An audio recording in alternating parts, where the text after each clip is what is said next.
As the world quiets down, come with me, dear friend, into the sacred stories whispered through generations.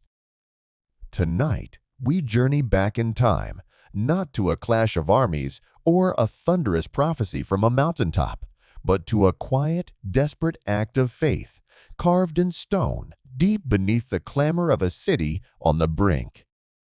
We are going to the Jerusalem of King Hezekiah to witness a feat of engineering that was at its heart a prayer made solid. It's a story about how God's provision often flows, not in the dramatic flood, but in the hidden silent stream, dug in darkness and hope.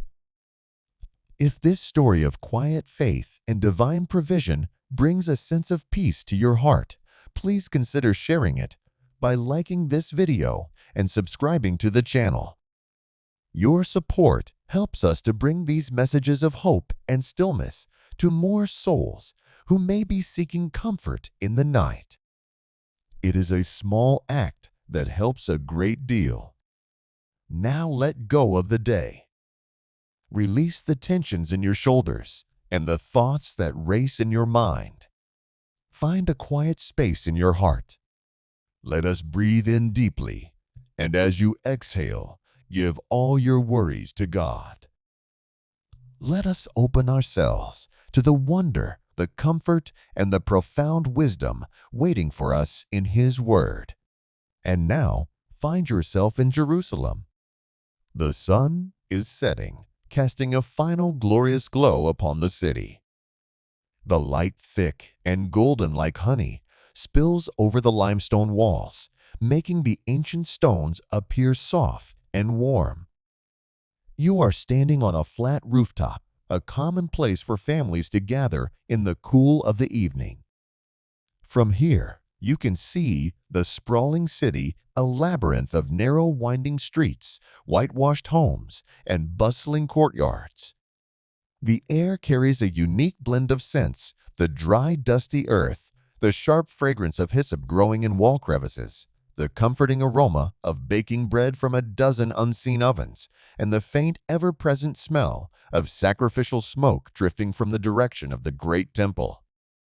The city hums with a gentle evening energy. It is the sound of life, of a people deeply rooted in this sacred place. You hear the distant bleating of sheep being brought into their folds for the night, the murmur of conversation from neighboring rooftops, the laughter of children playing a final game before being called inside. And underneath it all, a subtle, resonant hum of prayer and scripture, the lifeblood of this city, recited in homes and whispered in quiet corners. This is the city of David, the heart of Judah, a place meant to be a beacon of God's presence on earth. For a moment, all feels right. There is a sense of peace, a rhythm of life, ordained and blessed by God. You look toward the temple, its brilliant white and gold facade catching the last rays of sunlight, a stunning testament to the glory of the Lord. It stands as a powerful symbol of the covenant between God and His people. It is a place of atonement, of worship, of festival, and of law. King Hezekiah, the ruler of this city, has worked tirelessly to restore it to its rightful place. He has cleansed it of the idols his father Ahaz had allowed to defile it. He has reinstated the Levitical choirs and their songs of praise, once again, echo from its courts. Hezekiah has called the people back to the Lord, and for a time there has been a great revival, a turning of hearts back to the God of their fathers, Abraham, Isaac, and Jacob. This peace, however, is fragile. It is a candle flame flickering in a rising wind. You can feel it in the air, a tension that lies just beneath the surface of the evening calm. You see it in the eyes of the men who gather at the city gates, their conversations more hushed, more serious than usual. You hear it in the rumors that travel faster than any merchant's caravan, rumors that are not just rumors, but terrifying truths. The name that is on everyone's lips, spoken in a near whisper, is Assyria. Assyria. The word itself sounds like a hiss, a serpent coiled and ready to strike. Under their relentless King Sennacherib, the Assyrian Empire has become a monstrous, unstoppable force, a tide of iron and fury swallowing whole kingdoms. Their reputation precedes them. They are not merely conquerors, they are masters of terror and brutality. They flay their captives alive. They build pyramids of skulls. They deport entire populations, scattering them to the winds to erase their identity forever. They are the instruments of a cruel and merciless God, and their shadow is stretching long and dark across the entire region. News has already reached Jerusalem. The northern kingdom of Israel, Judah's sister, has already fallen to this beast. Its cities were burned, its people carried away into exile, lost to history. And now, the Assyrian war machine has turned south. One by one, the fortified cities of Judah are being extinguished like lamps in a storm. Lachish, the second most important city in the kingdom, has been besieged and conquered in a display of horrific violence, a message to any who would dare resist. The Assyrians have even immortalized this brutal victory on the walls of their palace in Nineveh, a permanent boast of their invincibility. And now they are coming for Jerusalem. They are coming for the city of God. Down in the city, you see a runner covered in dust and sweat push his way through the evening crowds, his face a mask of exhaustion and fear. He carries a message for the king, another confirmation of the enemy's advance. The great army is on the move. Soon they will be here. Soon, the hills surrounding this holy city will be crawling with more soldiers than there are stones in Jerusalem's walls. Imagine the fear that grips the hearts of the people. This is not a distant threat. It is a promise of annihilation. Every man, woman, and child knows what a siege means. It means the gates are barred. It means starvation. It means disease. It means the slow, agonizing death of a city. And at the end of it all, if the walls are breached, it means slaughter and exile. It is the end of everything. It is easy in moments like this, is it not, for faith to wither when the enemy is visible, tangible, and overwhelming. The promises of an unseen God can feel distant and frail. The people of Jerusalem have a choice. They can surrender to despair, or they can look to their king and to their king's God. And what of the king? Let us go to the royal palace. You are now within the king's private chambers. The opulent decorations and fine cedar wood cannot mask the crushing weight of the moment. King Hezekiah is not a young man. He has reigned for many years, and his face is etched with the burdens of leadership. But his eyes, though weary, still hold a fire, the fire of a deep and abiding faith. Hezekiah is not like his father Ahaz, who sought alliances with pagan kings and filled the land with idols. From the beginning of his reign, Hezekiah's single-minded purpose has been to trust in the Lord alone. The scriptures would later say of him, he trusted in the Lord, the God of Israel. There was no one like him among all the kings of Judah, either before him or after him. He held fast to the Lord and did not cease to follow him. 2 Kings 18:5-6. This is a profound statement. It tells us that Hezekiah's faith was not a matter of convenience or political strategy. It was the very core of his being. He had seen the folly of relying on human strength and earthly alliances. He knew that the only hope for Judah, the only hope for Jerusalem, was the God who had delivered their ancestors from Egypt, who had parted the Red Sea, who had made a covenant with David. But faith is not passive. It does not simply sit and wait. True, living faith is active. It prays, it seeks wisdom, and then it acts in accordance with that wisdom. This is the challenge Hezekiah faces now. He must lead his people not just spiritually, but practically. He must prepare the city for the unimaginable. He stands before a large carved table. On it are laid out maps of the city and the surrounding lands etched onto clay tablets and stretched animal skins. He pores over them with his most trusted advisors, engineers, military commanders, and priests. They are discussing the city's defenses. The walls must be strengthened. Towers must be reinforced. Weapons must be forged shields, spears, arrows in the tens of thousands. Every man of fighting age must be prepared. These are the sensible, necessary preparations for war. Every king would do them.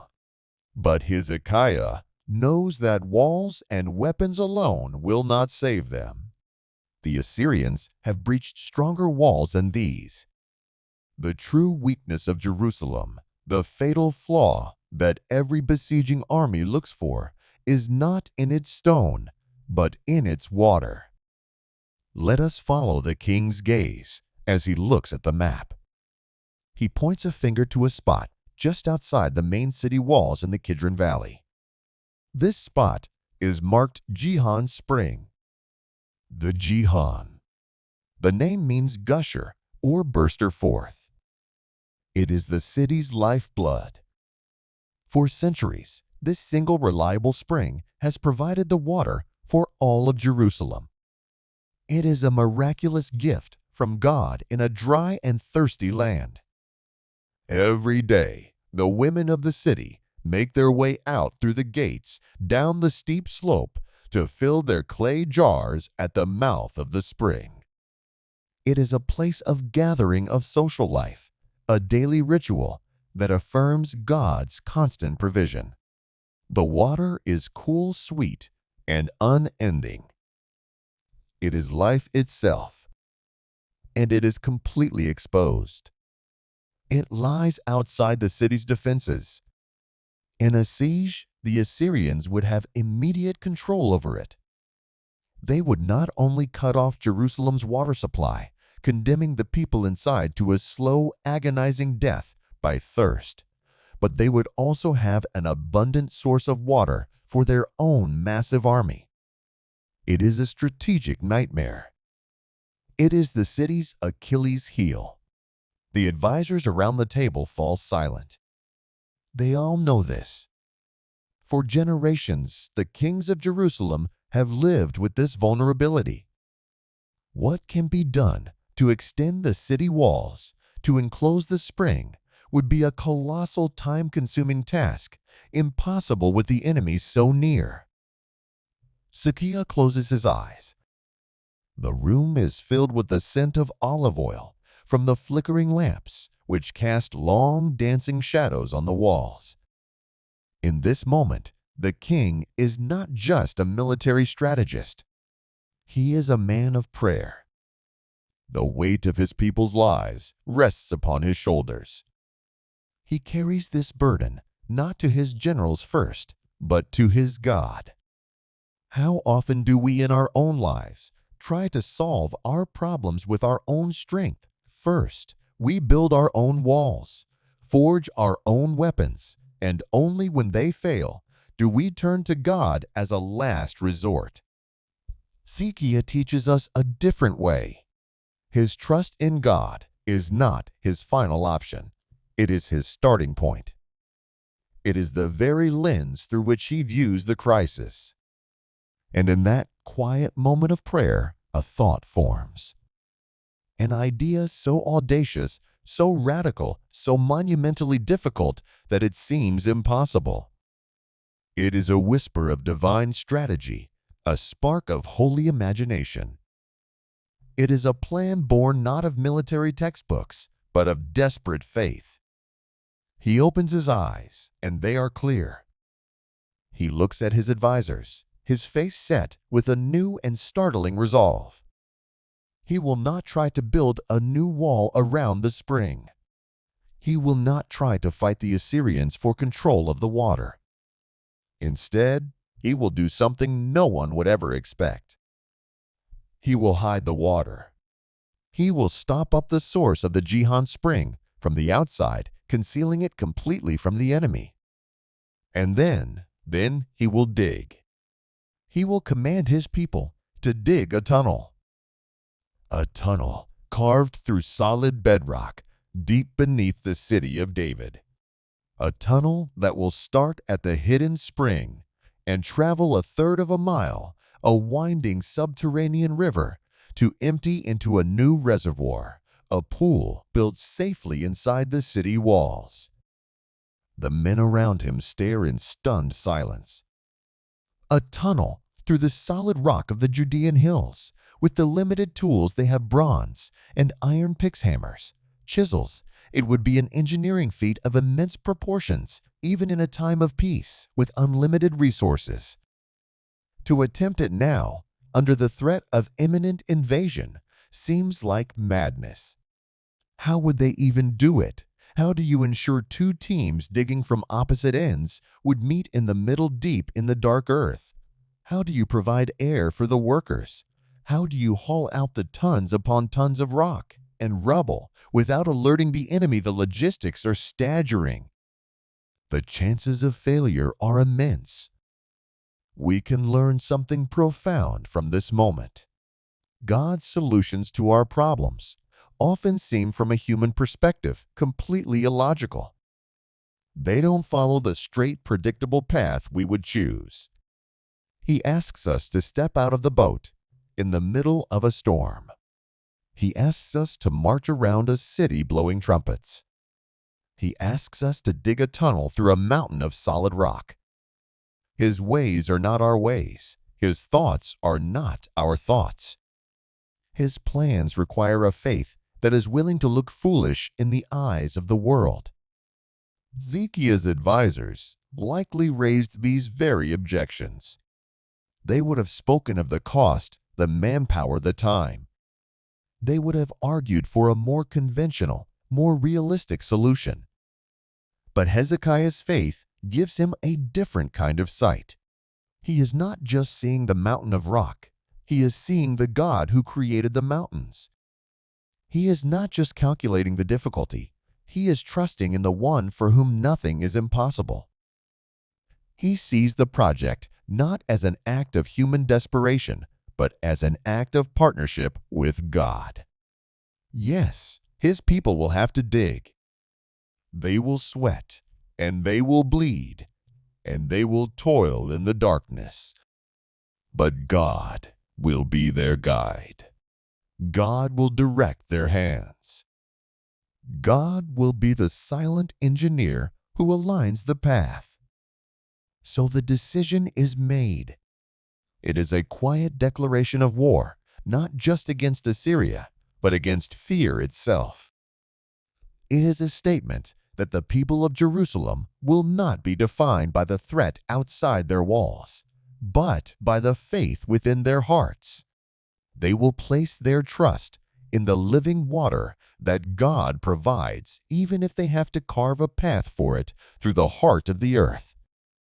Think for a moment about the sheer courage this required. It is one thing to have faith in a moment of quiet prayer.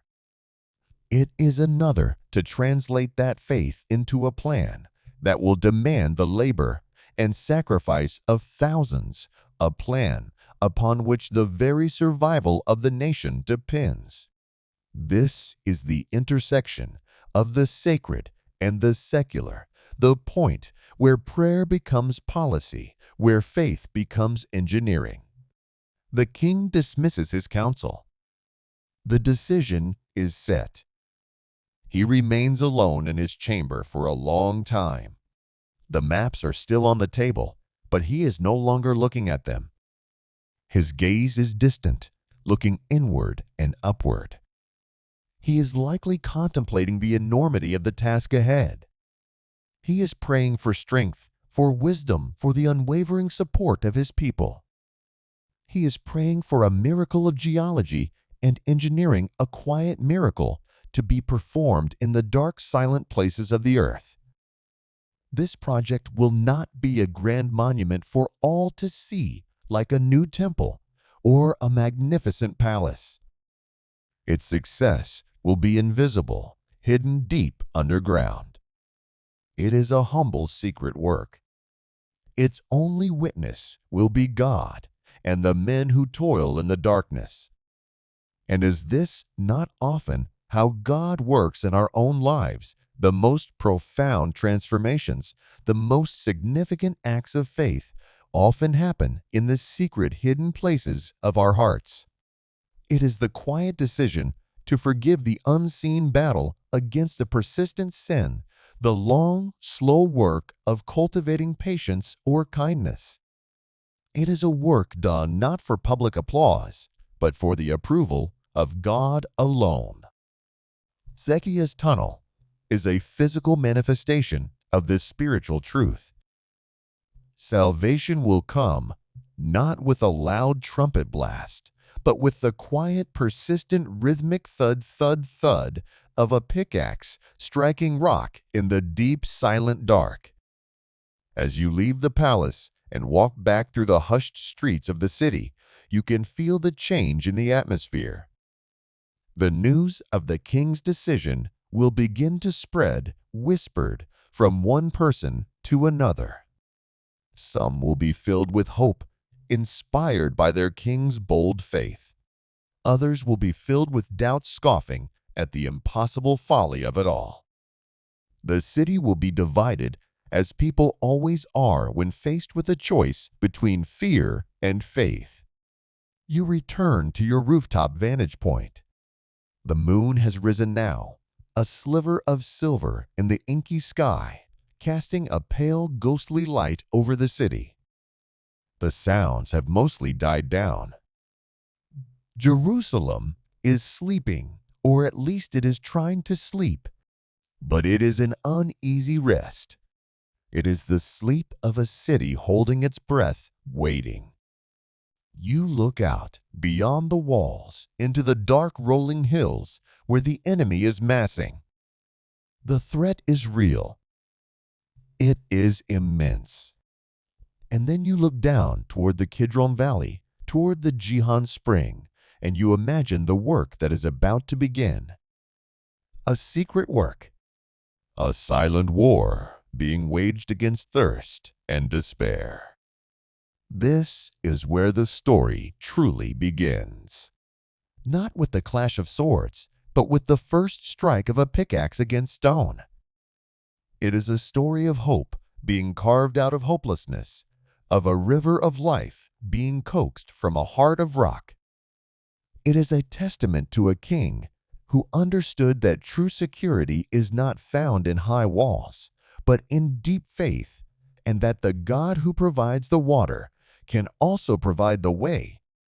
As you settle in for the night, let this thought comfort you.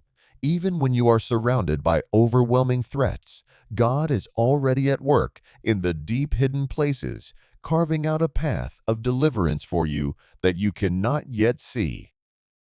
You just have to be willing to trust Him and to start digging. The moon climbs higher, and the city sinks into a deep collective quiet. From your rooftop, you watch the silver light trace the edges of the sleeping buildings. The great decision has been made, a plan born of audacious faith. But a plan, even one inspired by God, is only a whisper until it is given a voice. A project of this magnitude, this desperation, cannot begin with the clamor of hammers. and the shouts of foremen. It must begin as it was conceived in stillness, in humility, and in prayer. Let us descend from the rooftop and follow the spirit of this moment to its sacred source. You find yourself drawn as if by an invisible thread back toward the vicinity of the Temple Mount. The king's palace is quiet now, its guards standing like statues in the moonlight. But Hezekiah is not in his bed. He is not pacing in his council chamber. He has slipped out, accompanied by only a few of his most trusted priests, moving like a shadow through the silent courts of the Lord's house. This is not an act of state. It is an act of soul. He comes not as a monarch in his robes of power, but as a humble servant, his heart heavy with the fate of his people. He enters the holy precinct, the place where heaven and earth are meant to meet. The air here is different. It is thick with the memory of 1,000 prayers, with the lingering scent of incense and consecrated oil. It feels ancient, charged with a quiet power. Hezekiah does not go to the great altar of burnt offering, the place of public ceremony. He seeks a more private space, a quiet corner of the court, where he can fall on his face before his God, without fanfare or witness, save for the stars above and the Lord who made them. You are a silent observer of this sacred transaction. You see him kneel, his forehead touching the cool, smooth paving stones of the temple court, stones that have been worn down by the feet of generations of worshipers. And here, in the profound silence of the Jerusalem night, the king prays. It is not a prayer for victory in battle. It is not a prayer for the destruction of his enemies. It is something deeper, more fundamental.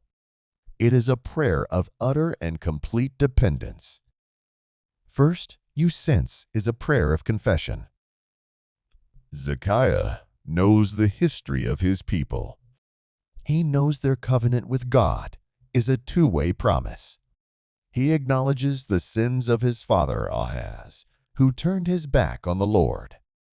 He acknowledges the straying hearts of the people, their flirtations with idols, their moments of faithlessness.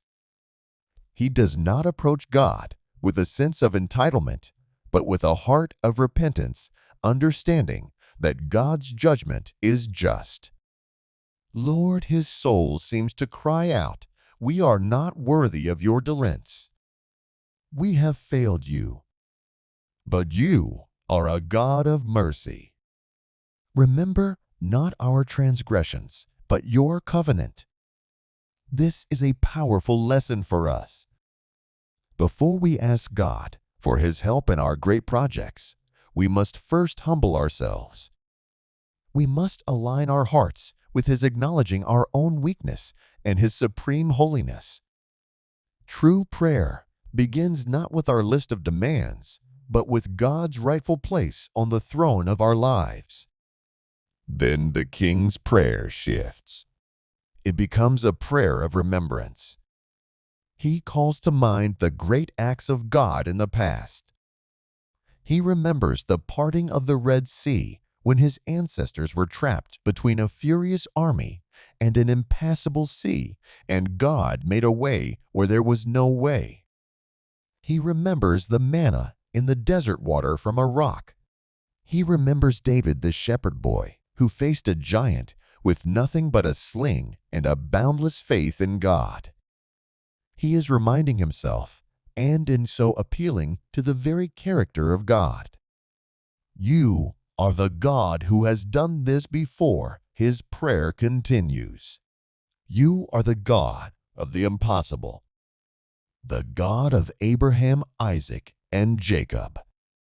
The Assyrians trust in their chariots and their horses, but we trust in the name of the Lord our God. How often, in our moments of fear, do we forget God's faithfulness? In our past, we see only the giant in front of us, and forget the lions and bears he has already defeated on our behalf. Hezekiah shows us the power of remembrance. It is a vital discipline of faith, turning our gaze from the size of our problem to the greatness of our God. Finally, the prayer becomes a petition, but a petition for wisdom and guidance, not for a simple magic solution. He lays the audacious plan of the tunnel before the Lord, not as a demand, but as an offering. If this plan is from you, Lord, then bless it.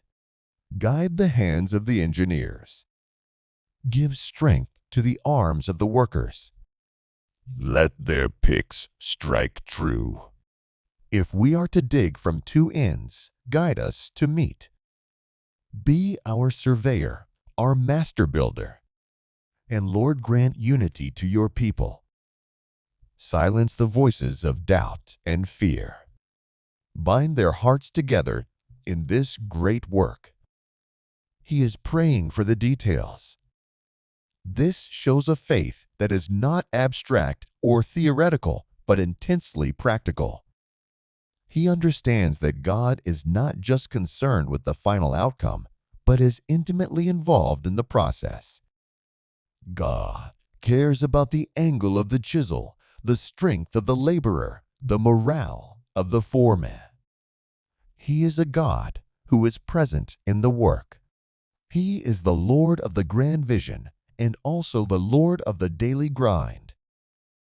Hezekiah stays there for a long time, a small, still figure in the vast, silent courts. When he finally rises, the first hint of dawn is touching the eastern sky. A new light, a new day. His face is no longer etched with the anxiety of the previous evening. It is serene, resolute. He has placed the burden where it belongs, in the hands of the Almighty. He has done the most important work. The spiritual foundation has been laid. Now the physical work can begin. The king's prayer is the true unseen cornerstone of the entire project. Before a single stone is displaced, the entire endeavor is consecrated, dedicated to God. This is the quiet engineering feat that precedes the one in the rock. It is the alignment of the human will with the divine will. As the city begins to stir, the king's orders are dispatched with swift, quiet efficiency. This is not a public proclamation shouted from the city walls. It is a secret operation shrouded in urgency and trust. Messengers move silently through the awakening streets, knocking on specific doors. They are summoning the best men for the job. Not soldiers, but artisans of the earth. You are there as one of these groups gathers in a secluded courtyard. These are the men who will lead the teams. They are not the high-ranking officials from the palace. They are quarrymen from the hills of Judah, men whose hands are calloused and strong, whose faces are tanned by the sun. They are stonecutters whose families have worked with the native limestone for generations. They are men who understand the language of rock, its veins, its faults, its hidden strengths and weaknesses. They are cistern diggers, men accustomed to working in the dark, damp, confined spaces beneath the city.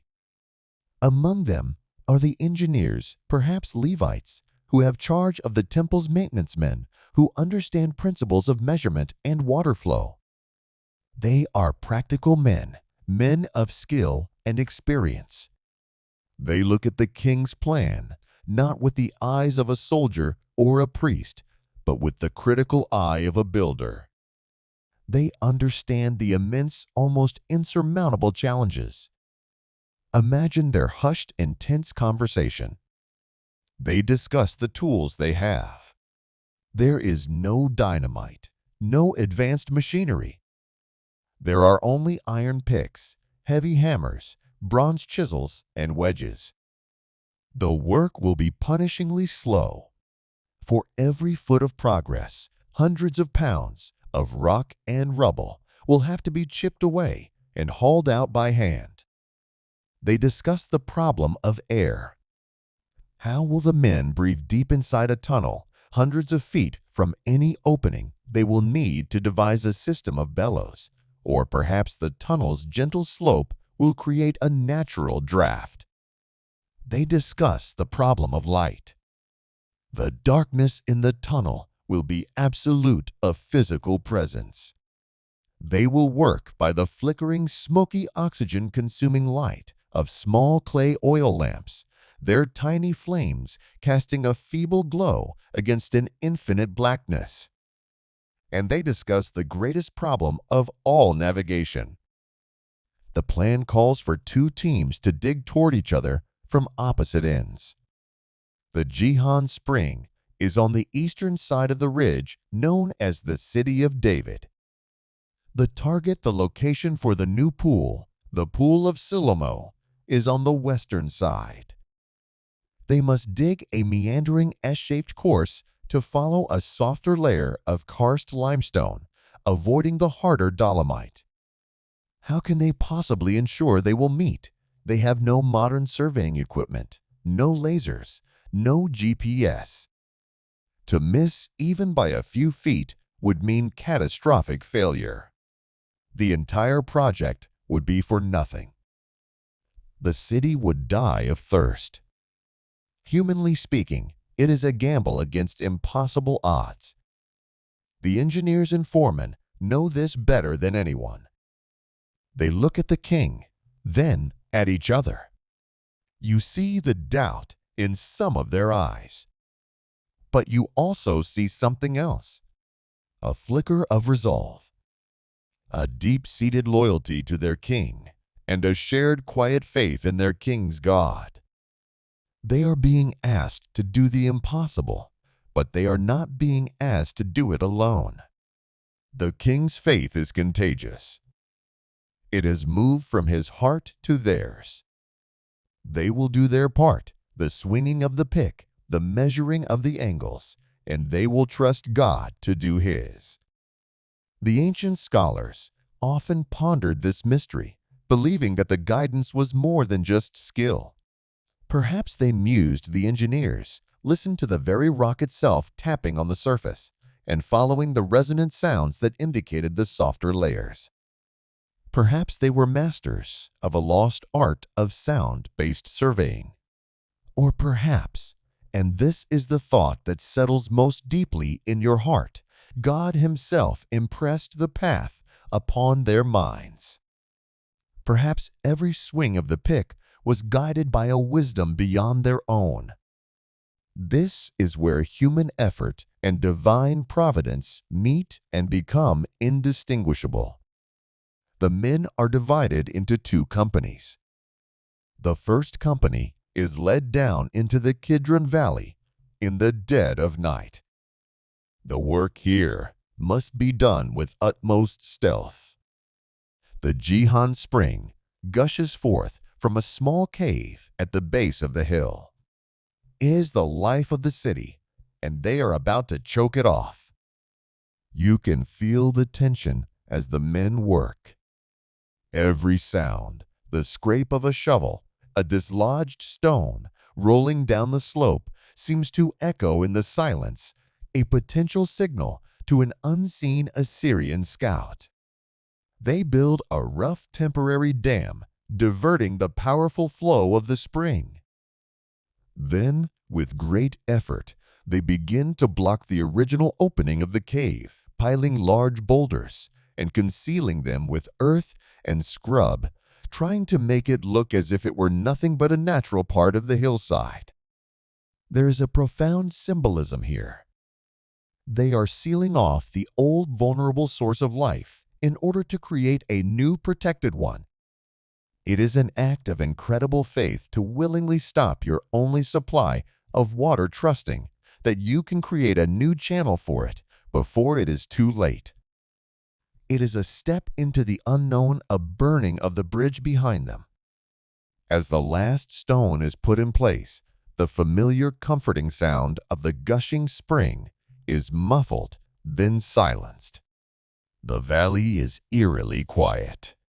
The lifeblood of Jerusalem is now contained, building up pressure behind its new artificial barrier, waiting for a release. The men now enter the cave system, their lamps pushing back the darkness to find the point where they will begin their long, slow journey westward under the city. Meanwhile, on the other side of the hill, inside the safety of the city walls, the second company begins its work.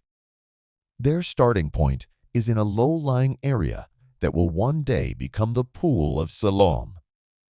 Their task is different. They must first dig down, creating a deep shaft to reach the level at which the tunnel must run. You watch as basket after basket, earth and rock, is hauled up into the daylight, a slow and steady excavation. And then the moment comes. Deep within the Jihan cave, a foreman gives the order. A worker, his muscles taut, raises his iron pick high. For a moment, he is frozen a silhouette in the flickering lamplight. Then he swings. Clang. The sound is sharp, clean, and shockingly loud in the enclosed space. It is the first blow. The first word in a long prayer carved in stone. The pick strikes the limestone, and a small shower of sparks, like fleeting stars, illuminates the determined face of the worker. A chip of rock flies off. It is a tiny victory, an almost infinitesimal piece of progress. But it has begun.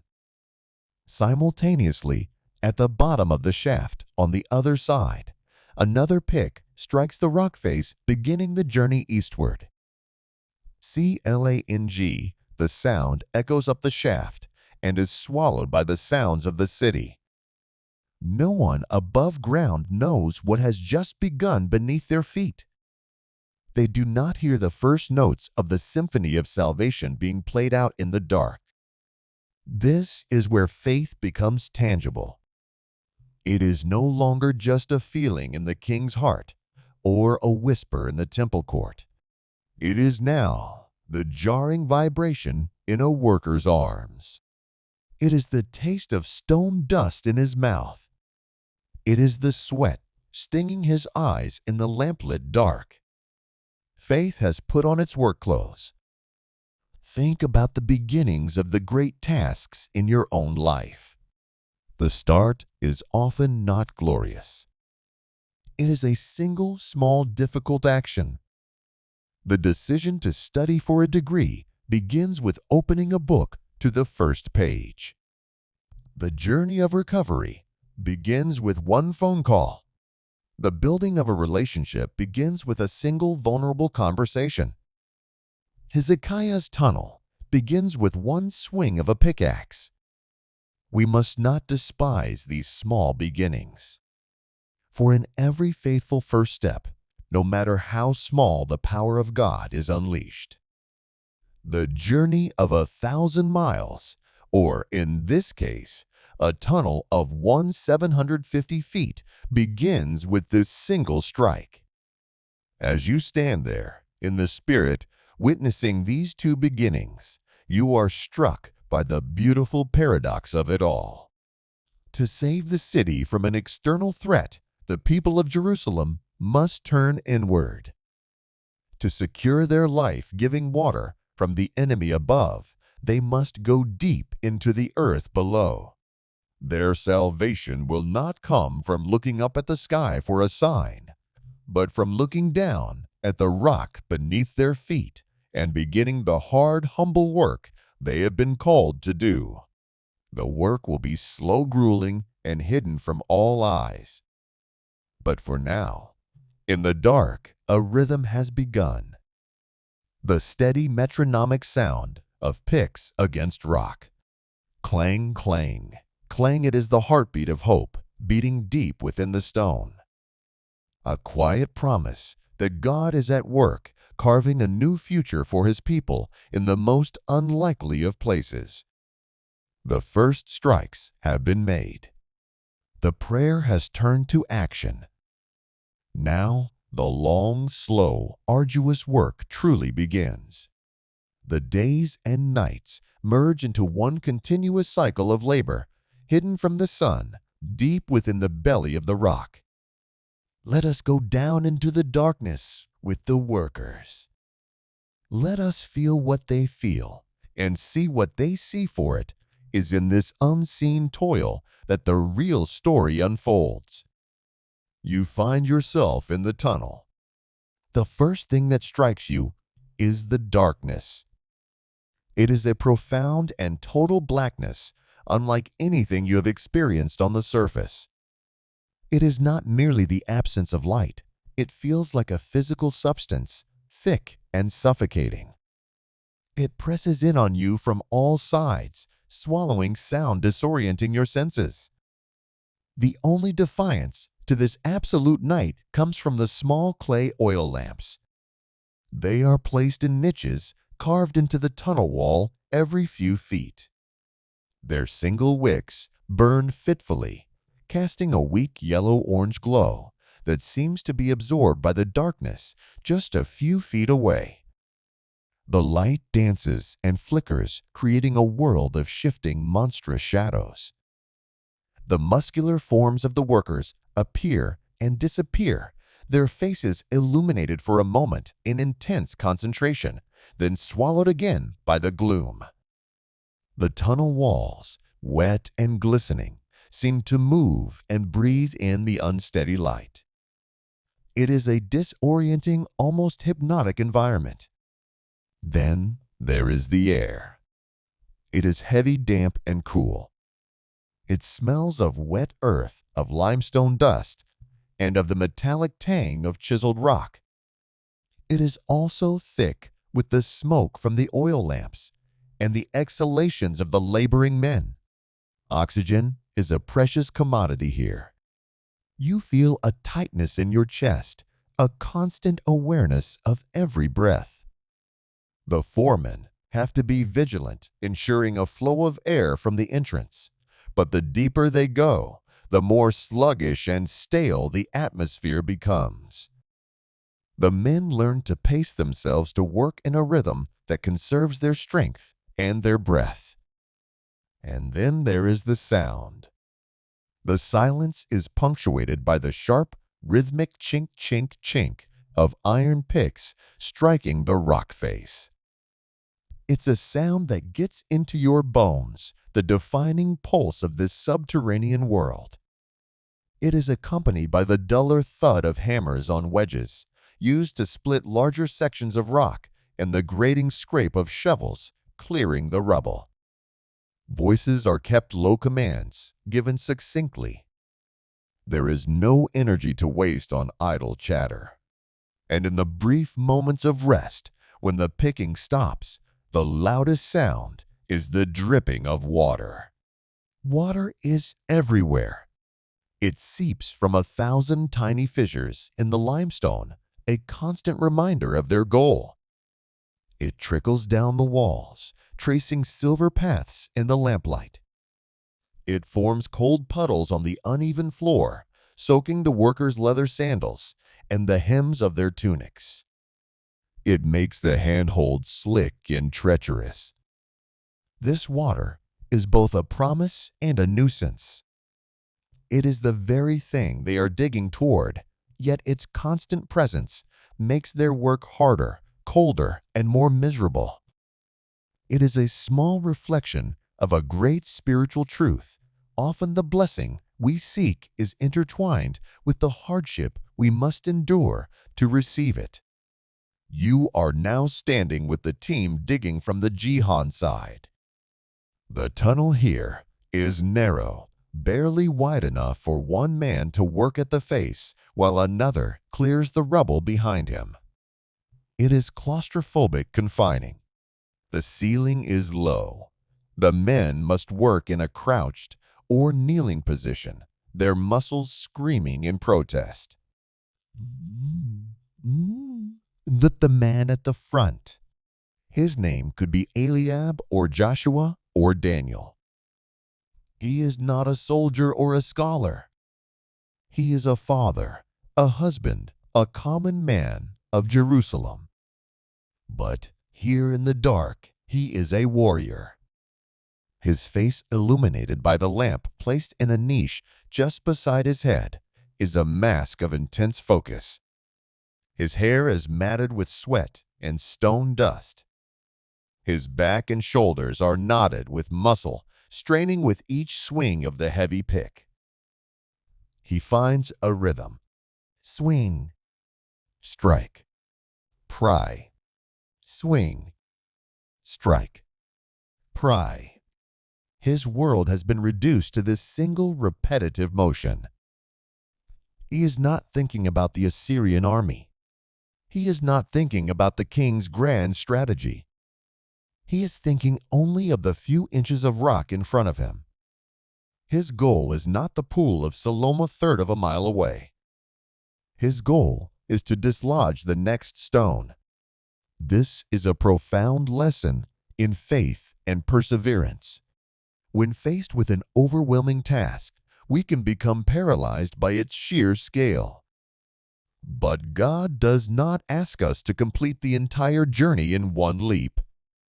He asks us to take the next faithful step, to swing the pick one more time, to focus on the small piece of rock right in front of us, and to trust that the accumulation of these small, faithful acts will in time amount to a miracle. Behind the lead worker, another man crouches. His job is just as vital. He uses a short-handled shovel to scoop the loosened rock and rubble into a sturdy leather basket. When the basket is full, he passes it back to the man behind him, who passes it to another and another in a human chain that stretches back toward the tunnel's entrance. It is a slow, laborious conveyor belt of human effort. Imagine the sheer volume of rock being moved one basket at a time. Historians estimate that thousands of tons of limestone were excavated to create this tunnel. Every pound of it was chipped by hand and carried out in a basket just like this one. There is a sense of camaraderie in the darkness, a bond forged in shared hardship. These men rely on each other completely. The man with the pick relies on the man with the shovel to clear the way for him. The man with the shovel relies on the chain of men behind him. They all rely on the boys who bring fresh oil for the lamps and skins of water to drink. They work in shifts, small teams of men who enter the darkness, toil until they are utterly exhausted, and then emerge, blinking and pale, into the daylight to be replaced by a fresh crew. This project is a picture of the body of Christ, the community of faith. Not everyone is called to be the leader at the front swinging the pick. Some are called to clear the rubble. Some are called to pass the baskets. Some are called to bring the water and tend the lamps. Every role is essential. The success of the whole depends on the faithful execution of each small part. There is no glory in this work, only the shared satisfaction of a job well done, a few more feet gained against the unyielding stone. Now, let us travel through the rock itself in spirit to the other team. They are digging from the west, from the Siloam end, toward the east. Their experience is similar, the same darkness, the same damp, the same grueling labor. But their challenge is slightly different. They are working their way in and slightly downhill, while the Jihan team works slightly uphill to allow for the eventual gravity-fed flow of the water. This is where the mystery deepens. The two teams are not digging a straight line. The tunnel has a distinct shape. Why modern geologists have discovered that they were following a natural fissure in the rock, a seam of softer limestone that was easier to carve. But how did they know it was there? How did they follow its winding path with such precision in the absolute darkness? Here we see the fusion of human skill and divine inspiration. The lead miners were likely masters of their craft. They may have used sound tapping the rock face with a hammer and listening to the resonance.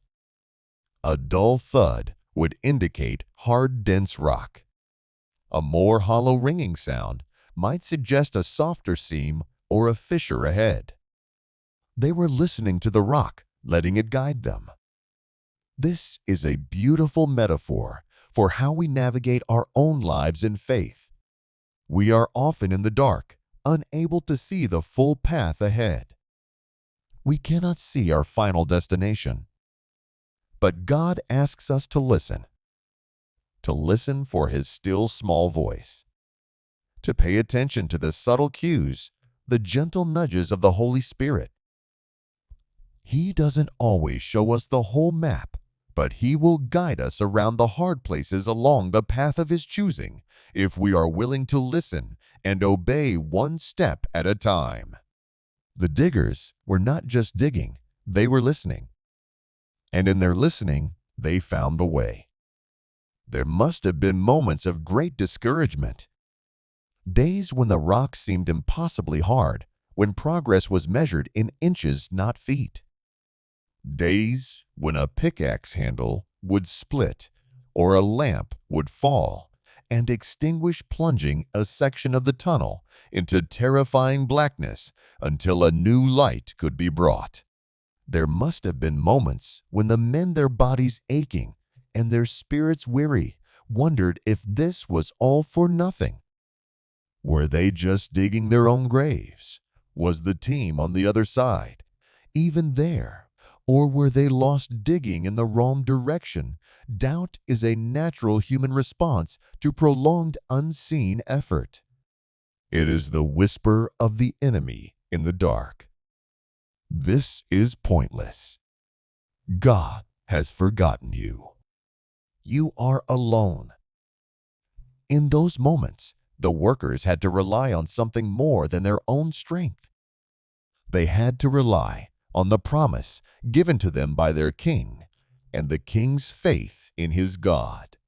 They had to trust that every strike of the pick mattered. They had to believe that on the other side of that wall of rock, their brothers were also swinging, also sweating, also believing. Think about the quiet miracles that must have happened in that tunnel. A section of rock that was expected to be hard suddenly gives way. A potential cave-in is noticed just in time. A worker on the verge of despair receives a quiet word of encouragement from a friend that gives him the strength to carry on for another shift. These are not grand parting of the sea miracles. They are the small, intimate providences of a God who is present in the details, a God who cares for the exhausted quarryman just as much as He cares for the king. The Bible is full of these quiet, faithful workers who are not the main characters of the story, but without whom the story could not happen. The boy with the loaves and fishes. The women who provided for Jesus and His disciples from their own means. The men who lowered their paralyzed friend through the roof. The workers in Hezekiah's tunnel belong to this honored company. Their names are not recorded in Scripture, but their work is. Their legacy is not a monument, but a life-giving stream. God sees the hidden work. He honors the quiet faithfulness. As the tunnel grows longer, the logistics become more complex. The journey to haul out the rubble takes more time. The air becomes harder to circulate. The sense of isolation deepens.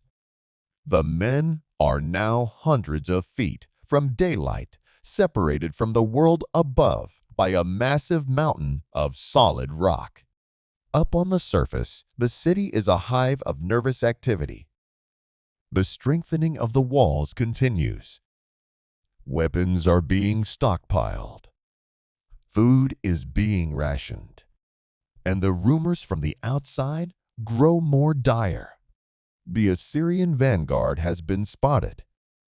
Their main army is only days away. The noose is tightening.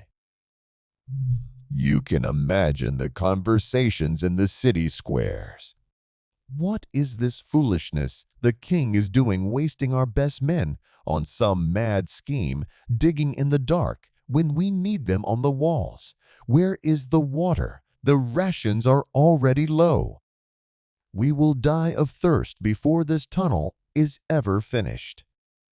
The voices of fear and doubt, which the workers fought in the silence of the tunnel, are now being shouted in the streets.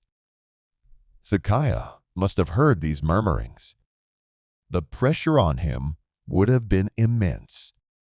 The temptation to abandon the project and recall the men for a more conventional defense must have been powerful, but his faith held firm. He knew that the salvation of Jerusalem would not come from the walls, but from the water. He trusted the work being done in the dark. This is the test of leadership and the test of faith.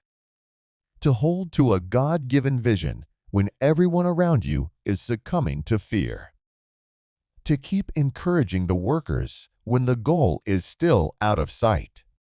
To trust the process even when it is slow and hidden. And so deep underground, the rhythm continues. Chink, chink, chink. It is a sound of defiance. It is a sound of hope. It is the sound of a promise being slowly, painstakingly fulfilled. Each strike is an act of worship, a declaration that even here, in the suffocating darkness, in the face of an overwhelming enemy, God is still God, and He is making a way. The men in the tunnel cannot see the end. They cannot know for sure if they will succeed. All they can do is swing the pick. All they can do is clear the next basket of rubble. All they can do is trust.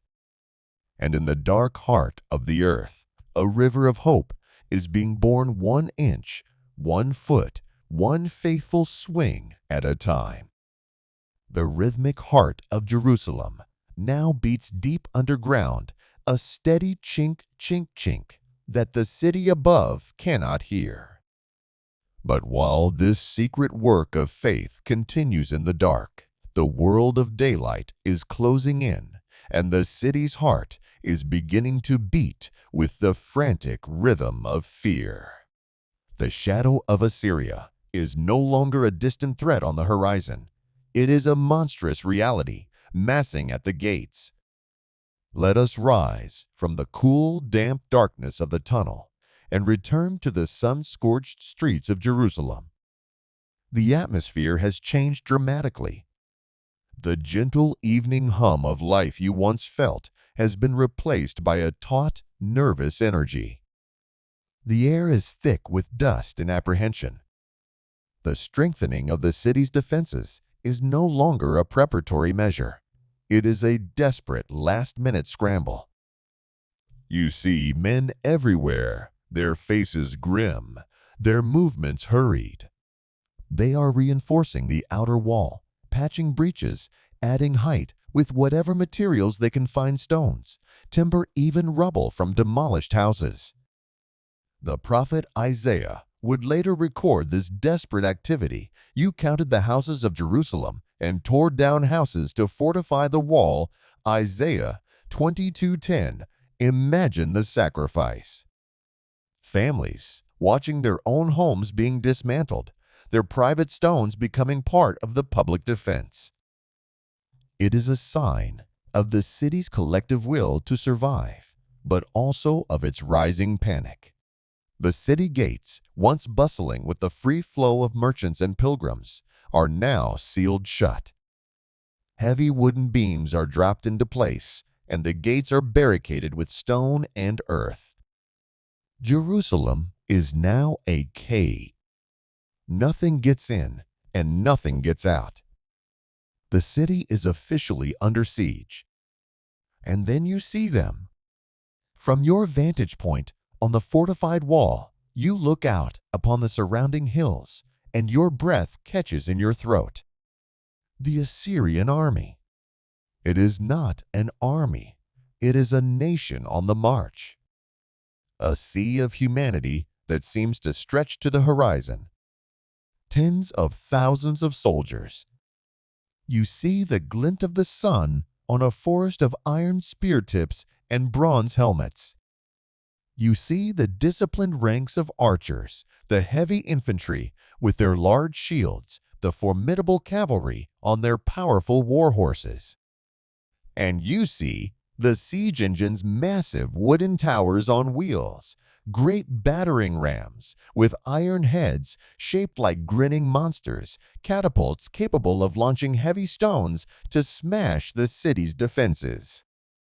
The sight is designed to inspire one thing: terror. It is psychological warfare perfected. The sheer scale of it is meant to crush the spirit of the defenders before a single arrow is fired. The hills, once dotted with shepherds and their flocks, are now a sprawling, organized camp of enemy soldiers. The smoke from 1,000 cook fires rises into the sky, a haze that seems to pollute the very air Judah breathes. The sounds of this army drift up to the city walls, the neighing of horses, the clang of weapons being sharpened, the guttural shouts of commanders in a foreign, menacing tongue. This is the reality the people of Jerusalem now face. The faith of their king and the work in the tunnel seem very far away when confronted with this terrifying visible enemy. Fear is a contagion, and it begins to spread rapidly through the sealed city. Let's walk through the city's narrow streets once more. The normal patterns of life have been shattered. The marketplaces are nearly empty. The merchants have nothing left to sell. Scarcity has become the new reality. Food is being strictly rationed. Every family receives a meager portion of grain and oil, just enough to sustain life. You see the strain on people's faces, the hunger in their children's eyes. Water, too, is becoming a precious commodity. The work on the tunnel is not yet complete. The Gihon Spring has been blocked from the outside, a brilliant strategic move to deny water to the Assyrians, but the new channel is not yet open. The city is surviving on the water stored in its existing cisterns, the private and public reservoirs that collect rainwater. But these are finite. Every day, the water level drops a little lower. The daily ritual of drawing water becomes a source of anxiety. The lines are long, the portions small. Arguments break out. The people's thirst is a constant gnawing reminder of their vulnerability. And with the fear and the scarcity come the murmurs. The whispers of doubt you heard before have now grown into a chorus of complaint and dissent. This is Hezekiah's fault, some say, huddled in a corner. His rebellion against Assyria has brought this doom upon us. We should have paid the tribute. We should have submitted. They remember his father Ahaz, who made alliances and kept the peace, even if it meant compromise with pagan gods. For a person with an empty stomach and a thirsty child, a compromised peace can seem better than a holy war. Others direct their anger at the great secret project. The tunnel, the king's folly, they scoff. He has wasted precious time and resources. Our best men are buried underground while the enemy is at our walls. We are dying of thirst, and he is digging for a mythical river in the rock. This is the crucible of faith. It is one thing to believe in God when life is prosperous and peaceful. It is another thing entirely to hold on to that faith when you are starving, when your children are crying, and when an invincible army is camped outside your home. The people are being tested, and their faith is wavering. Hezekiah feels this pressure more than anyone. He is not insulated from his people's suffering. He sees the fear in their eyes. He hears the whispers of dissent. He knows the water in the cisterns is running low. He knows the Assyrian army is patient and ruthless. Every day that the tunnel is not finished is a day closer to catastrophe. His own faith must have been under immense assault. Did he have moments of doubt? In the long nights, did he wonder if he had heard God correctly? Did he fear that his audacious plan would be the very thing that destroyed his people? The weight on his shoulders is unimaginable. He is caught between a promise he believes God has made and a terrifying reality that seems to mock that promise. This is a space we all inhabit at times in our walk of faith. The space between the promise and its fulfillment. It is a difficult, painful place to be. It is the place where faith is either forged into something stronger than steel or it shatters into dust. Hezekiah's response in this moment is crucial. He does not lash out at the doubters. He does not fall into despair. He does two things that demonstrate the depth of his character and his trust in God. First, he continues to encourage the people. You see him walking the city walls, not just as a king inspecting his defenses, but as a pastor tending his flock. He speaks to the soldiers, his voice firm and steady. He reminds them of who they are, the people of the living God. The prophet records his powerful words, "Be strong and courageous." Do not be afraid or discouraged because of the king of Assyria and the vast army with him, for there is a greater power with us than with him. With him is only the arm of flesh, but with us is the Lord our God to help us and to fight our battles. 2 Chronicles 32:7-8. What an incredible declaration. He is actively reframing their reality. He tells them not to look at the size of the Assyrian army, but at the size of their God. He contrasts the arm of flesh, the mere human power of Sennacherib, with the divine power of Yahweh. He is not offering them false hope or military propaganda. He is calling them back to the foundational truth of their covenant. And the scripture says, "And the people gained confidence from what Hezekiah, the king of Judah, said." His faith became their faith. His courage became their courage. Second, Hezekiah prays. He goes to the temple this time, not in secret, but with his officials, and he spreads the entire crisis before the Lord. He understands that while he must lead his people, the ultimate battle belongs to God. And then the psychological warfare of the Assyrians escalates. Sennacherib sends his highest-ranking field commander, the Rabshakeh, to the wall of Jerusalem to deliver a message. This is not a private negotiation with the king. It is a public spectacle designed to demoralize the people and incite a rebellion against Hezekiah. You are there on the wall among the soldiers and the citizens who have gathered to listen. The Rabshakeh stands at a strategic spot just below the wall near the conduit of the upper pool, ironically, the very spot where the old vulnerable water system was.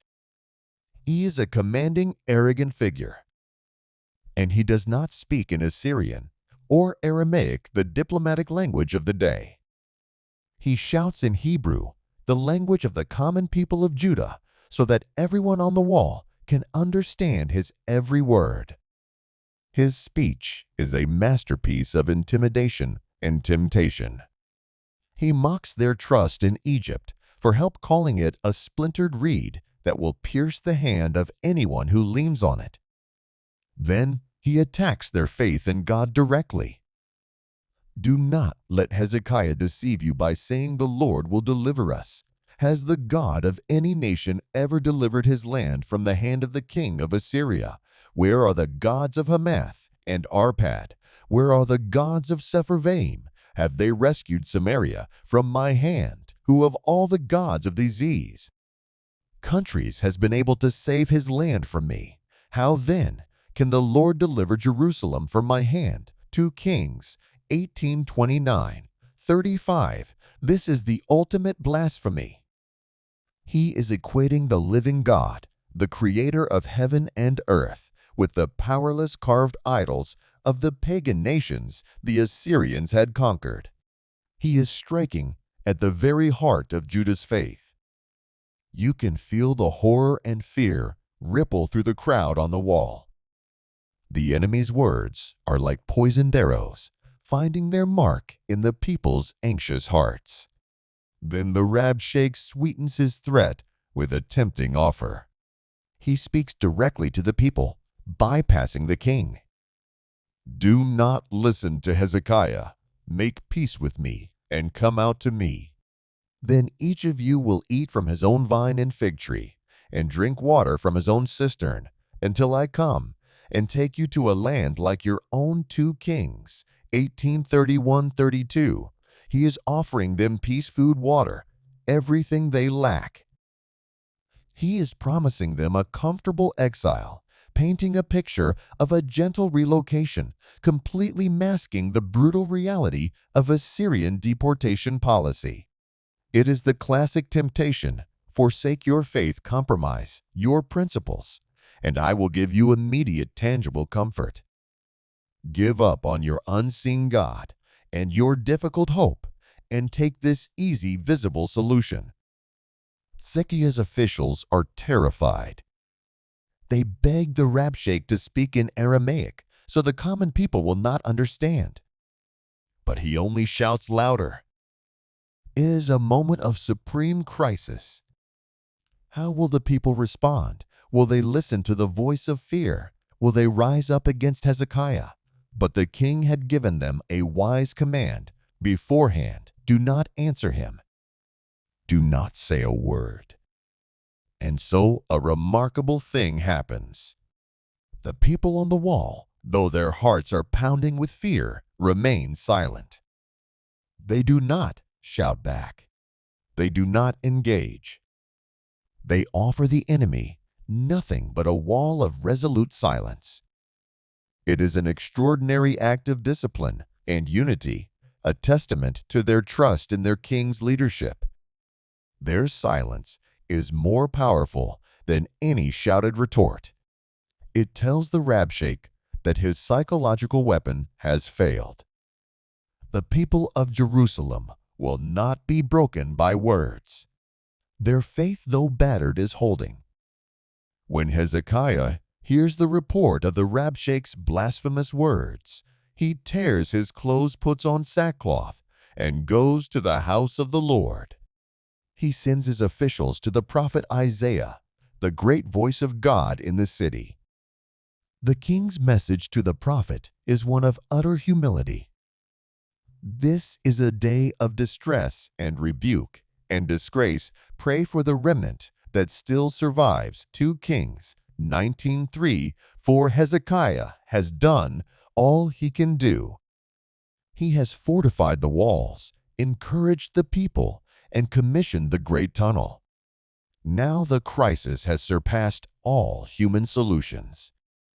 He throws himself and his city completely upon the mercy and power of God. The battle has moved from the physical realm to the spiritual. And all the while, deep beneath the city, Unaware of the drama unfolding on the walls, the men in the tunnel keep digging. Chink, chink, chink.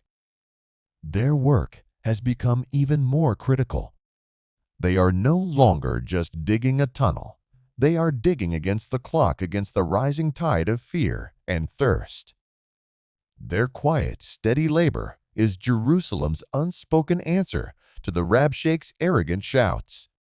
While the enemy boasts of his power in the light, the people of God are faithfully, silently at work in the dark, carving out their own deliverance.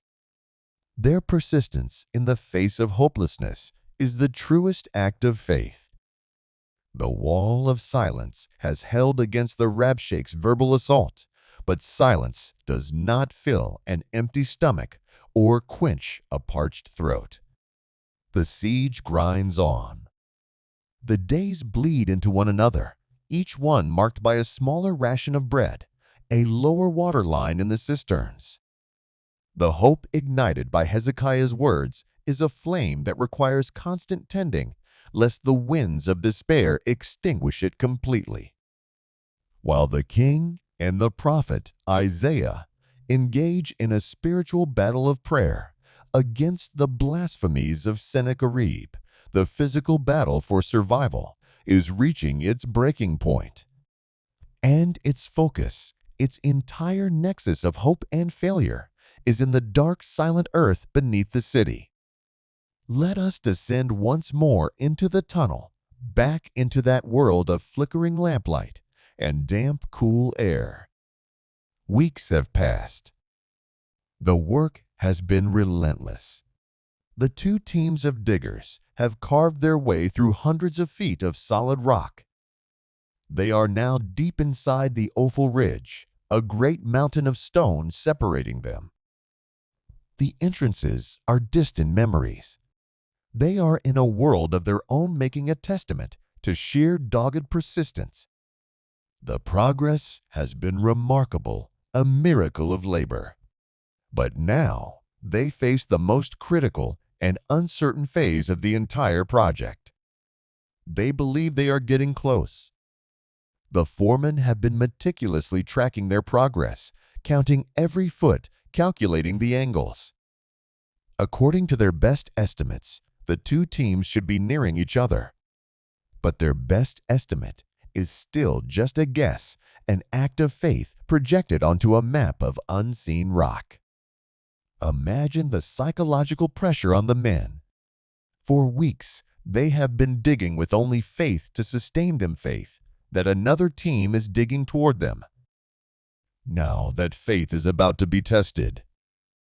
If their calculations are wrong, if they miss each other in the rock, even by a small margin, all this work, all this sacrifice will have been for nothing. They could dig right past each other, their tunnels separated by a few feet of stone, and never know it. The thought is almost too devastating to contemplate. The work becomes more delicate, more precise. The rhythmic, powerful swinging of the picks is now interspersed with long periods of silence. You are with the Jihan team moving west. The foreman, a man with a face like a wrinkled map and ears accustomed to the language of stone, calls a halt. The digging stops. The dripping of water is the only sound. He presses his ear against the raw, freshly cut rock face. He is listening. What is he listening for? He is listening for a sign, a vibration, a distant echo. He is listening for his brothers on the other side. He motions for one of the workers to take a hammer and tap a specific pattern on the wall. Tap, tap, tap, tap. The sound is absorbed by the immense body of rock. The men hold their breath, their hearts pounding in the oppressive silence. They all press their ears to the wall, straining to hear, to feel something, anything. For a moment, there is nothing. Only the cold, indifferent silence of the stone. A wave of disappointment, almost despair, washes over them. Have they been wrong all this time? Are they truly alone in the dark? And then a flicker of something, so faint, it is almost imaginary. Was it a vibration? A distant, muffled echo? The foreman's eyes widen. He motions for the tapper to do it again in a different spot. Tap, tap, tap, tap. Again, they listen, their entire beings focused on that single point of contact with the rock. And there it is again. Faint but undeniable. A responding vibration. A ghostly thump, thump, thump that seems to come not through their ears, but through the very bones of their skulls. It is them. A wave of relief, so profound it is almost dizzying, sweeps through the crew. A quiet cheer, a grasp of a shoulder, a shared look of utter astonishment and joy in the dim lamplight. They are not alone. Their brothers are there. They are close. Now, let us fly through the rock to the other side. You are with the Siloam team moving east. They have just heard it too. The signal from the other side. For them, the feeling is the same. The impossible is becoming possible. The miracle is taking shape. All the sweat, all the aching muscles, all the moments of doubt are suddenly validated.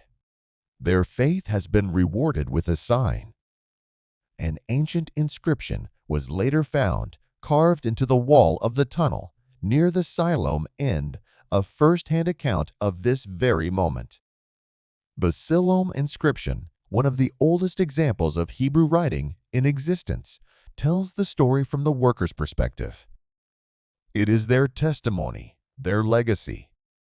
It reads in a voice that reaches across nearly 3 millennia.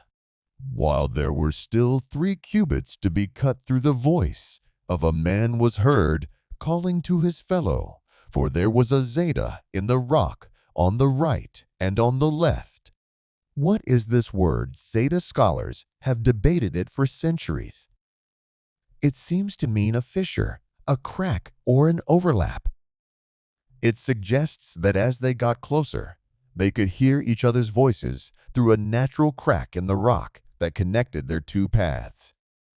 The voice of a man calling to his fellow. Imagine that sound. After weeks of hearing only the voices of your own small crew, to suddenly hear a new voice, the voice of a brother coming through the solid rock in front of you. It would be the most beautiful sound in the world. The work is no longer a matter of brute force. It is now a delicate cooperative dance. The 4 men on both sides are now communicating. One team taps the other, listens, adjusting their course by a few inches to the right or left. They are homing in on each other, guided by sound and by the hand of God, the divine surveyor who has been guiding them all along. The excitement is palpable. The exhaustion in the men's bodies is replaced by a surge of adrenaline.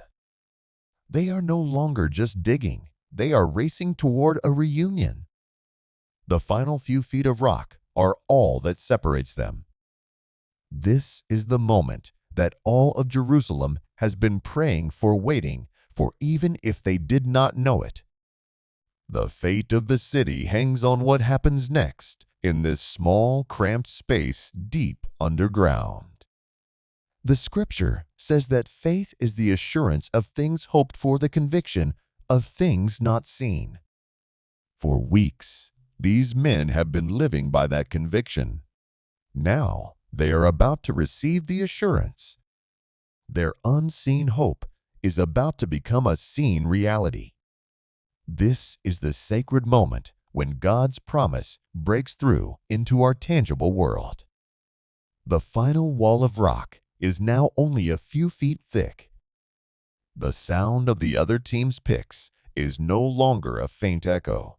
It is a clear, distinct chink-chink, on the other side of the stone. They can hear their brothers' shouts of encouragement.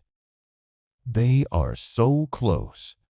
The lead worker on the Jihan side, let's call him Benjamin, braces himself. He can feel the vibrations of the picks from the other side in the handle of his own tool. He finds a promising spot, a place where the rock sounds thin and hollow. He raises his pick high one last time. This is not a swing of weary labor, but a swing of triumphant anticipation. He puts all of his remaining strength, all of his hope, all of his faith into this one final blow. He swings. C-R-A-C-K. The sound is different. Not the dull thud of solid rock, but a sharp shattering sound. A spider web of cracks appears on the rock face.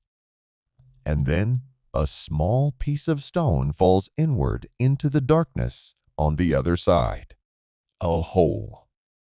Through the small opening, a single ray of light from the other team's lamp pierces the darkness of Benjamin's tunnel.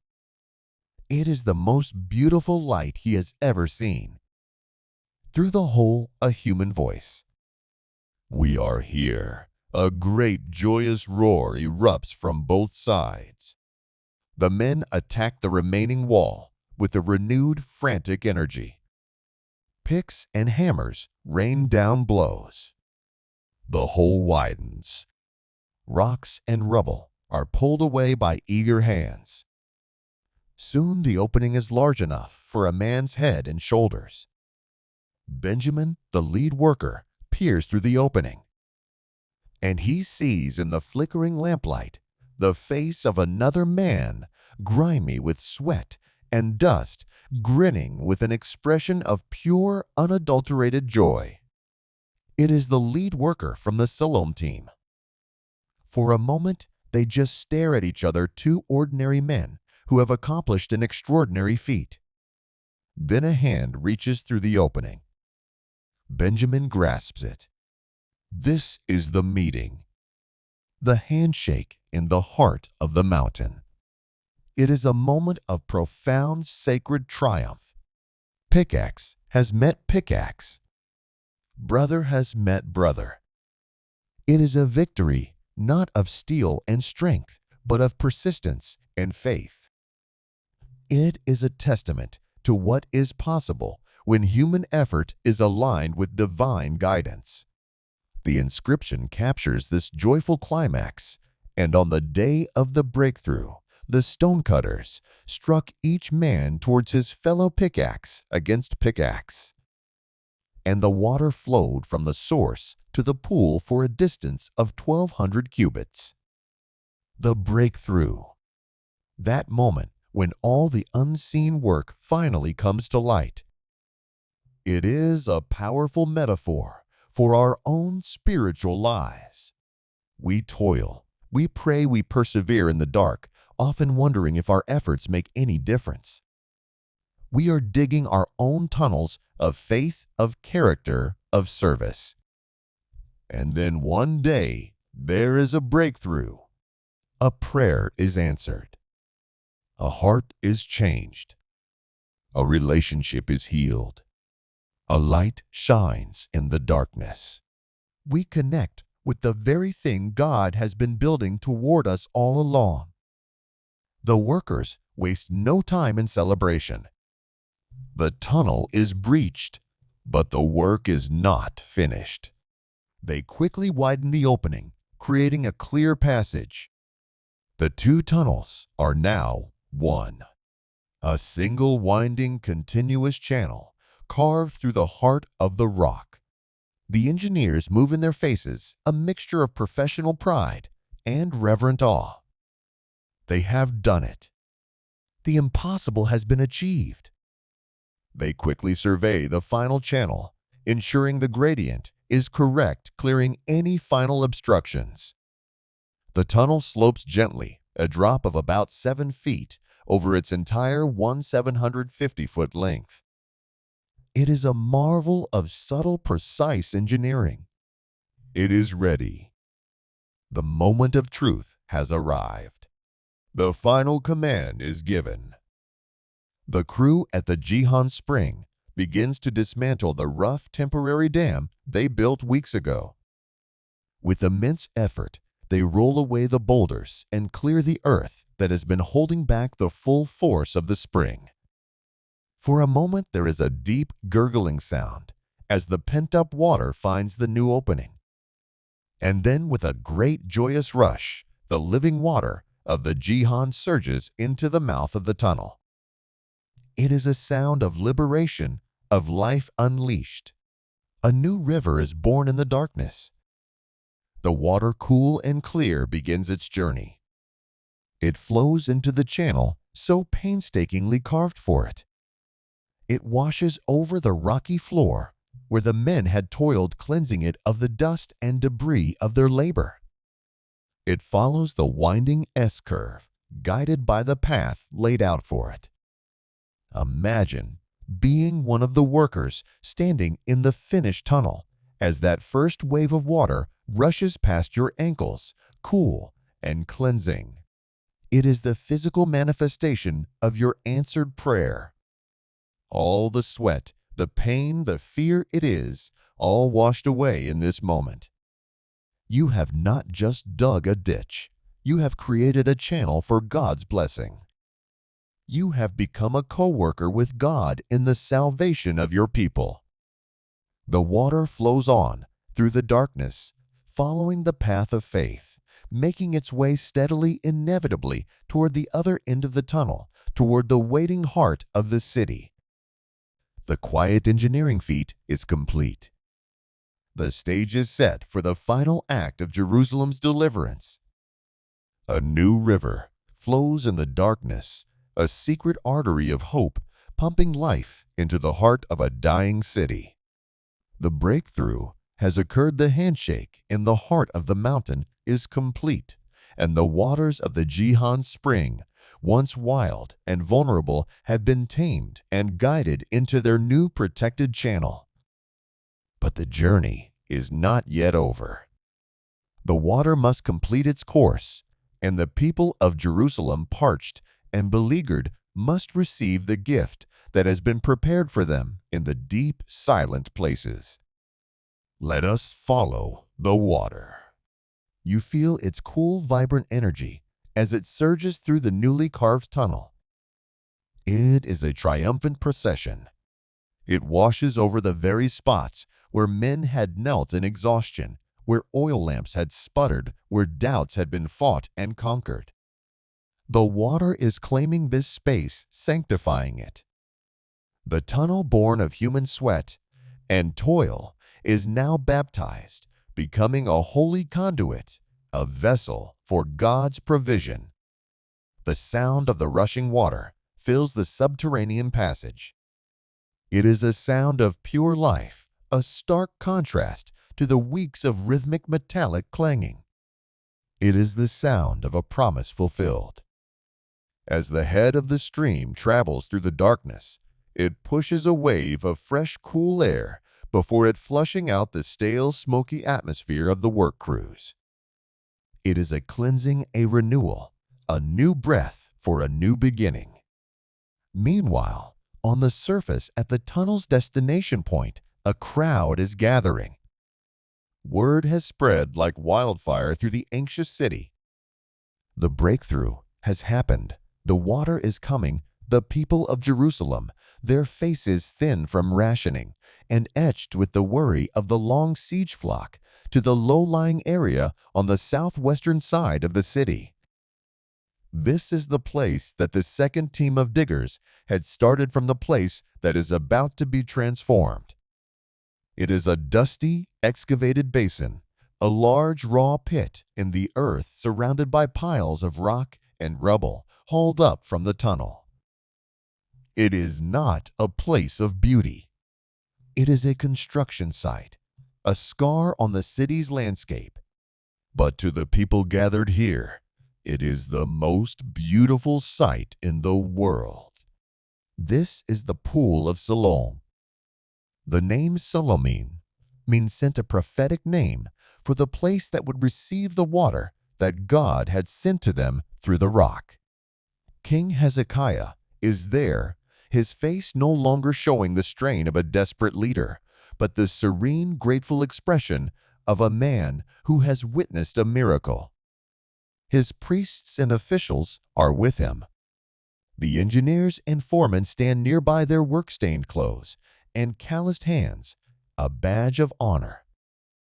And the workers, the heroes of the dark, have emerged into the sunlight, their faces pale, but their eyes shining with a light of their own.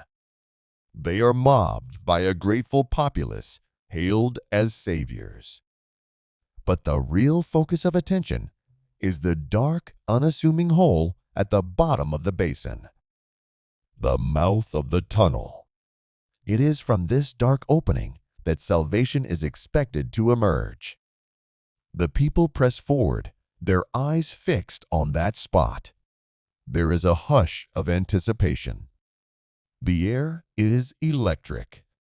They have been sustained by faith in a promise, and now they are waiting for the physical evidence. They listen. At first, there is nothing but the murmur of the crowd and the distant menacing sounds from the Assyrian camp outside the walls. Then a few people at the front closest to the opening fall silent. They put a hand to their ear. They can hear something. A low, distant rumble. A sound coming from the depths of the earth. The sound grows louder, more distinct. It is the sound of rushing water. It is no longer a distant rumor or a worker's report. It is real. It is here. A wave of excitement ripples through the crowd. People begin to point to shout. It's coming. The water is coming, and then it happens. From the dark mouth of the tunnel, a trickle of water appears, a silver tongue lapping at the dust. Then another. And then, with a final joyful gush, the full stream bursts forth into the sunlight. The Gihon's living water, having completed its long dark journey, pours into the waiting basin of Siloam. The crowd erupts in a massive, unrestrained cheer. It is a sound of pure, unadulterated joy and relief. It is the sound of a city reborn. People are weeping, laughing, embracing one another. The long night of fear and thirst is over. God has provided. He has made a way where there was no way.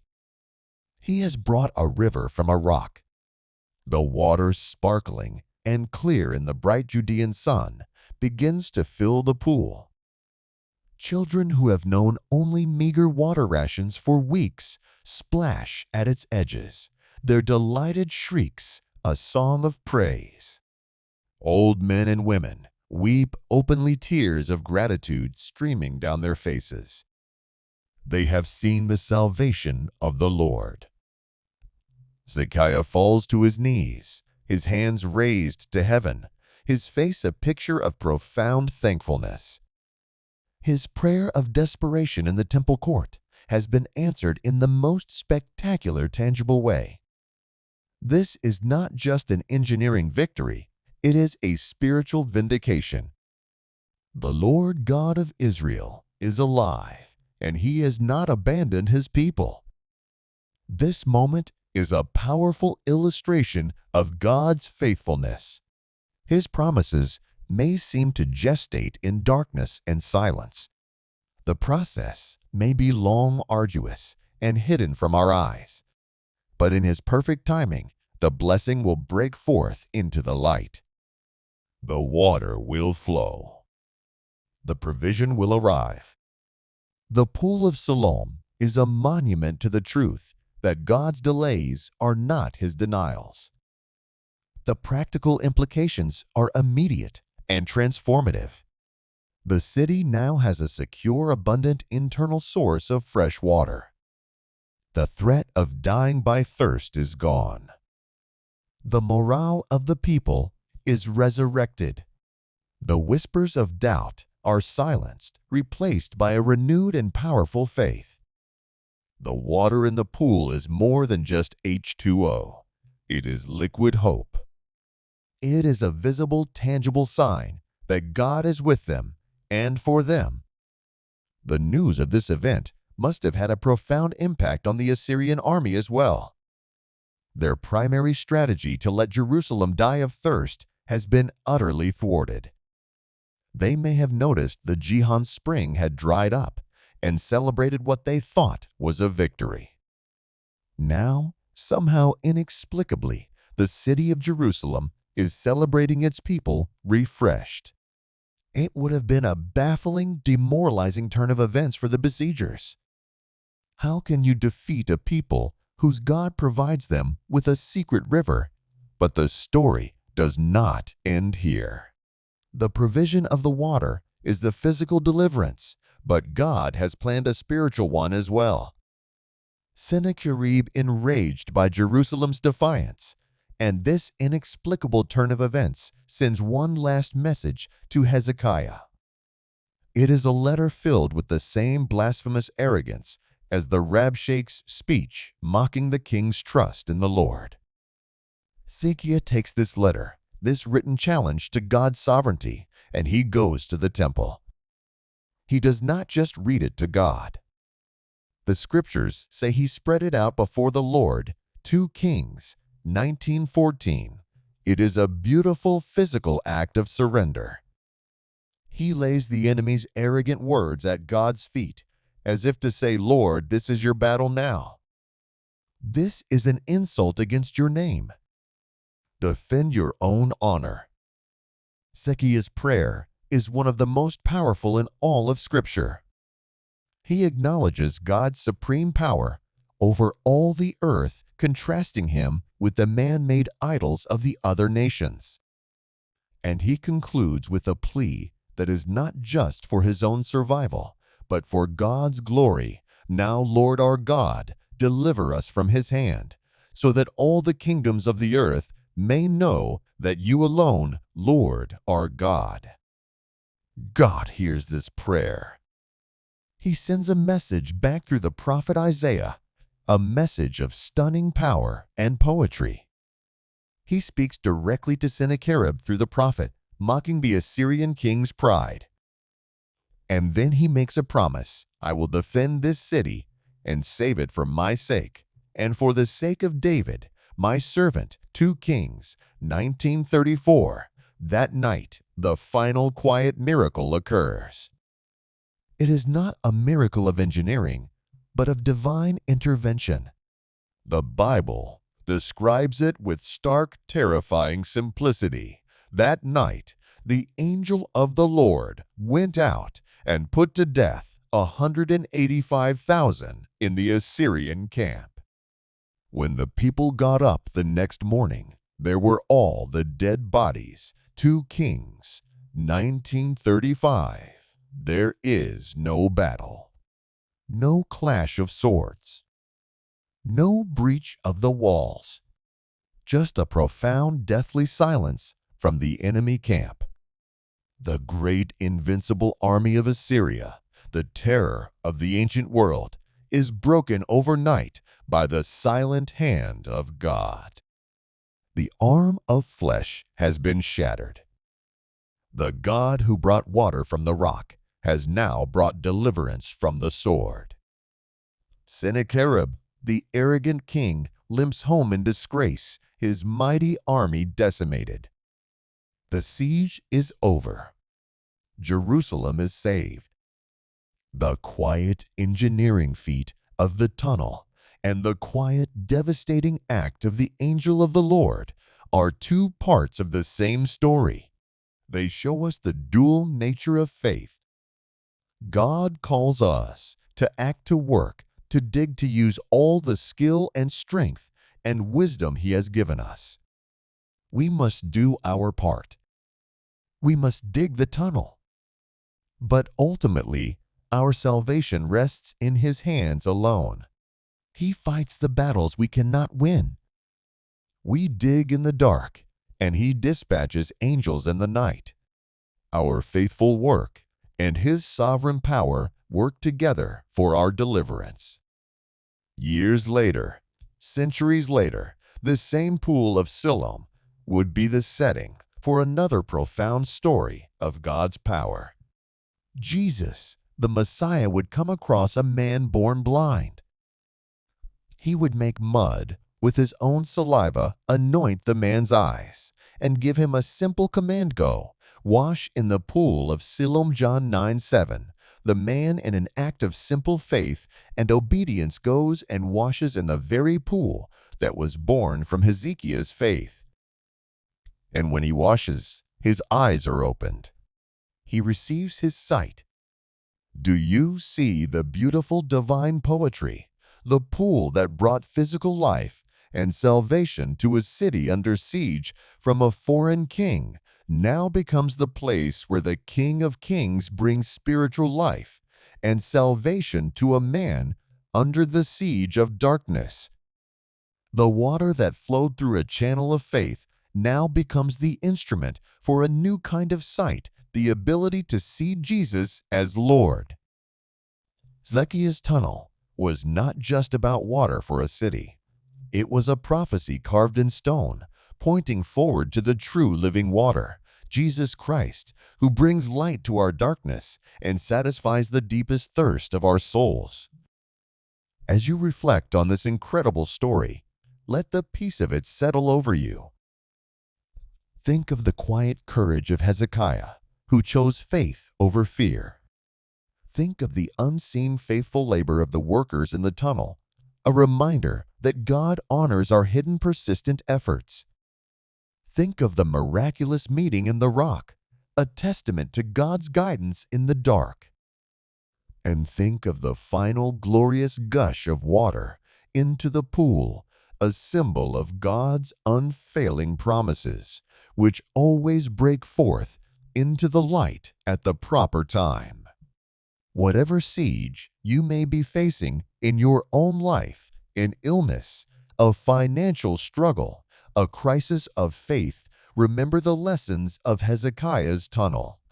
You may feel like you are in the dark, chipping away at an impossible wall of rock. You may feel thirsty, surrounded by threats, with your hope running low. But do not be discouraged. Do your faithful work. Take the next step. Swing the pick one more time. And trust that God is at work in ways you cannot see. He is guiding your path. He is hearing your prayers. And on the other side of your struggle, His deliverance is already flowing toward you. He is the God who carves rivers through mountains, who sends angels in the night, and who commands the blind to wash and see. Now, as you drift off to sleep, let the gentle rushing sound of the water in the pool of Siloam be the last sound you hear. It is the sound of God's provision. It is the sound of His faithfulness. It is the sound of His quiet, unceasing love for you. Rest in His peace.